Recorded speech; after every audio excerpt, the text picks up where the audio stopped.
Tank bund దగ్గర స్వామి గారు దేవుని వాక్యాన్ని ప్రకటిస్తుంటే అతన్ని అడ్డుకున్నటువంటి వ్యక్తులు బైబిల్ పంచొద్దు, అసలు బైబిల్ పంచడానికి వీలు లేదు, రకరకాల మాటలు చెప్పి అతన్ని హాస్పిటల్ పాలు చేశారు. బైబిల్ పంచొద్దు, దేవుని వాక్యాన్ని చెప్పొద్దు. చాలా మంది అడ్డుకుంటున్నారు. దేశ క్షేమము, రాష్ట్ర క్షేమము, జిల్లా క్షేమము, ప్రాంతీయ క్షేమము, ప్రజల క్షేమం కోరే వాళ్ళు ఎవరైనా సరే మీరు అడ్డుకోవాల్సింది సువార్తను కాదు, బతుకును మార్చే బైబిల్ పంచడం కాదు. మీరు అడ్డుకోవాల్సిందే. అడ్డుకోవాల్సింది ఏంటో తెలుసా? యవన బిడ్డలు పాడు చేస్తున్న డ్రగ్స్ ను అడ్డుకోండి. క్లబ్ పేరుతో, పబ్ పేరుతో జీవితాలను పాడు చేస్తున్న వాటిని అడ్డుకోండి. అశ్లీల చిత్రాలను అడ్డుకోండి. చీకటి కార్యాలను అడ్డుకోండి. అత్యాచారాలను అడ్డుకోండి.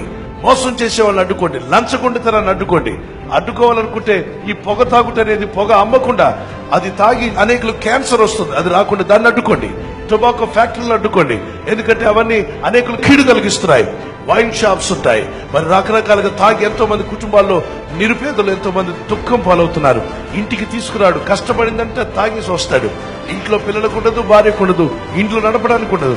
అడ్డుకోవాల్సిన వారిని బైబిల్ పంచేవారిని కదా అడ్డుకోవాల్సింది. బైబిల్ బతుకులు మారుస్తుంది. జీవితాలను వెలిగించేటువంటి యేసయ్య చీకటి బతుకులను వెలుగుగా మారుస్తుంటే ఇదా మీరు అడ్డుకుంటారు? మనసు మార్చుకోవాలి, వారు దేవుని వైపు తిరగాలి, సత్యం ఏంటో తెలుసుకోవాలి.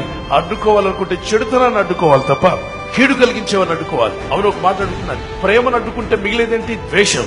ప్రతి క్రైస్తవుడు ఈ లోకానికి వెలుగై ఉన్నాడు. వెలుగును మనం అడ్డుకుంటే, ఒక దీపస్తంభాన్ని కాలుతో తంతే మిగిలేదేంటో చెప్పండి? చీకటి మిగులుతుంది. దేవుని వాక్యాన్ని అడ్డుకోవడం వల్ల చీకటే, సువార్తను అడ్డుకోవడం వల్ల చీకటే. వెలుగును అడ్డుకుంటే చీకటి వస్తుంది. మరి మంచిని అడ్డుకోవడం కాదు, కానీ చెడును అడ్డుకోవాలి. దేవుని వాక్యాన్ని అందించే వాళ్ళని ఎందుకు అడ్డుకోవాలి? వారు ఏం తప్పు చేశారని. మరి ఆ విధంగా జరిగినప్పుడు వెంటనే మన టీంను పంపించాం. ఆ కామినేని హాస్పిటల్కి వెళ్ళారు, ప్రార్థన చేశారు. ఆ ప్రార్థన చేసిన తర్వాత మనం చేయగలిగిన సహాయం మన చర్చ్ తరఫున, మన మినిస్ట్రీ తరఫున వీ హావ్ డన్. ఫోన్ లో వారి మిసెస్ నాతో ప్రార్థన చేయించుకున్నారు, నేను కూడా ప్రేర్ చేశాను. సో ప్రజలను అడ్డుకోవాల్సిన వాళ్ళు ఎవరైనా సరే, ఎవరిని అడ్డుకోవాలట? చెడునా మంచినా?